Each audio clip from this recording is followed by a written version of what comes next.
It is true, his friends admitted. Martin Gugino is an activist, a seasoned peacenik who in a lifetime of protest has taken part in demonstrations against military drones, climate change, nuclear weapons and police brutality. But Mr. Gugino is also a football fan, they said, a mild-mannered bachelor and a Buffalo native who returned to his hometown some years ago to care for his ailing mother. The one thing he is not, however, those who knew him said, is what President Trump suggested he was on Twitter Tuesday morning, a wily Antifa provocateur. Mr. Trump's tweet, none of it backed by fact, raced across the internet all day even as Mr. Gugino, 75, still lay in the hospital, recovering from the serious head wound he sustained on Thursday night when two Buffalo police officers shoved him to the ground at a demonstration marking the police killing of George Floyd. In the video, a tall and lanky Mr. Gugino can be seen in front of the police with what seems to be a cell phone in his hand. Two of the officers shove him and he falls backward, cracking his head against the ground. As blood seeps out of his right ear, several officers walk by him. The president's tweet on Tuesday, which appeared to accuse Mr. Gugino of having instigated or even faked the encounter, was not the first time Mr. Trump has sought to blame Antifa, a word that describes a loose collective of anti-fascist activists, for encouraging what has now become nearly 2 weeks of nationwide demonstrations.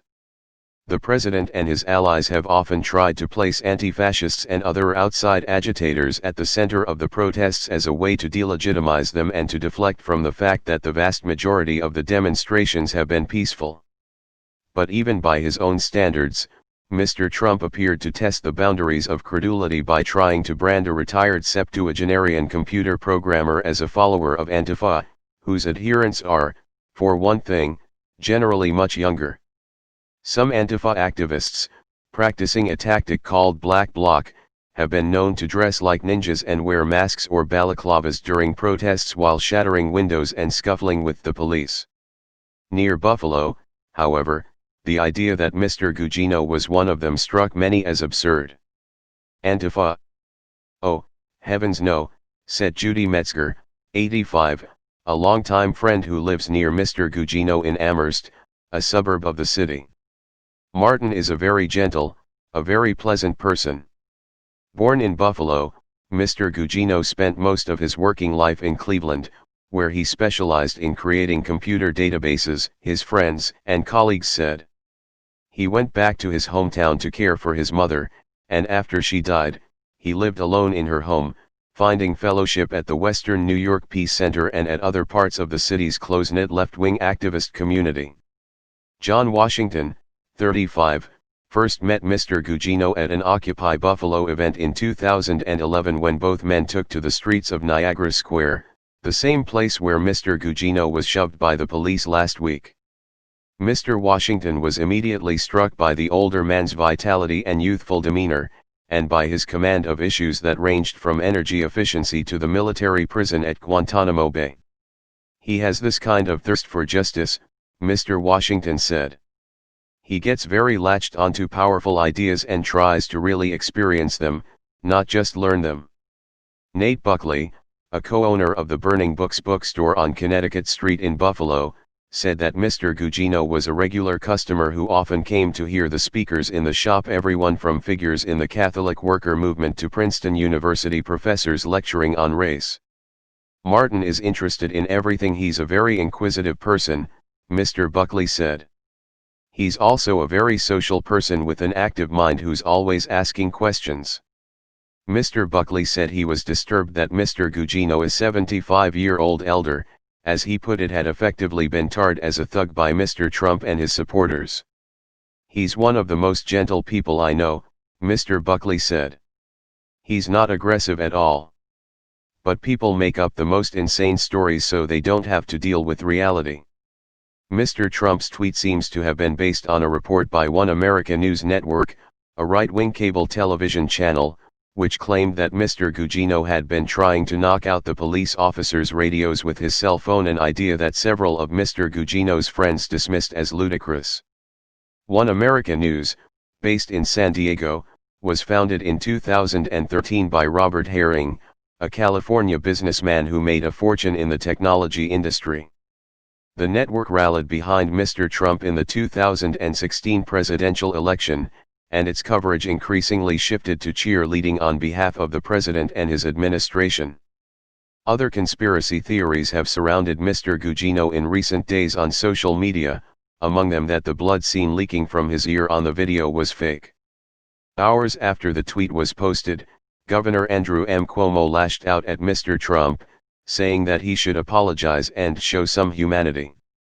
Mr. Cuomo said the tweet was all made up, adding that he was shocked the president would accuse Mr. Gugino of being an anti-fascist plant without any evidence. "You think the blood coming out of his head was staged?" Mr. Cuomo asked, sounding incredulous. "How reckless, how irresponsible." Former Vice President Joseph R. Biden Jr. also denounced the president's tweet at a virtual fundraiser Tuesday night with Senator Kamala Harris of California, noting that Mr. Trump tweeted while George Floyd was being buried. "Did you see that? I mean, my lord. What have we become if we abide by this? So much we can do and must do," Mr. Biden said. Even some congressional Republicans questioned the post.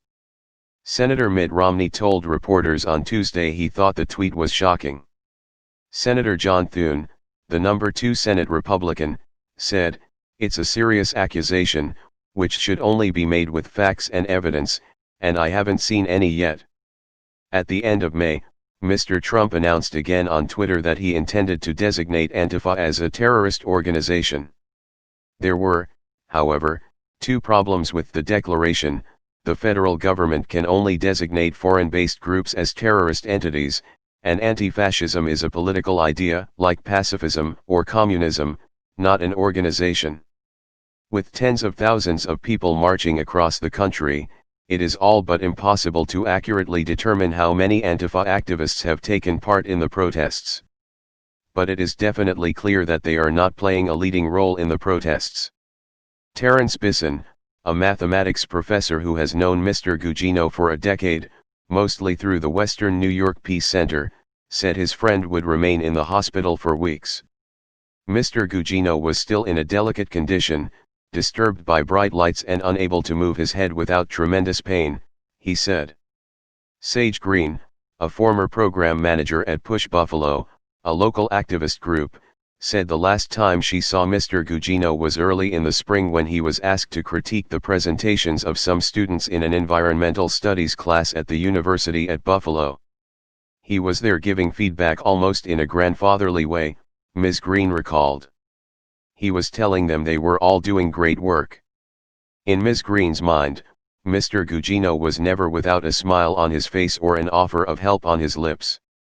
He could also be astonishingly nerdy, she said, obsessed with wonky subjects like household utility budgets. But now Mr. Gugino had become something he rarely wanted to be, the center of attention. "Martin is a piece of the larger story," Ms. Green said. "All he was doing was going out there to fight for Black lives.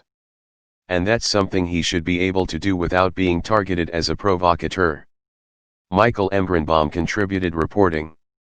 Alan Feuer covers courts and criminal justice for the Metro desk.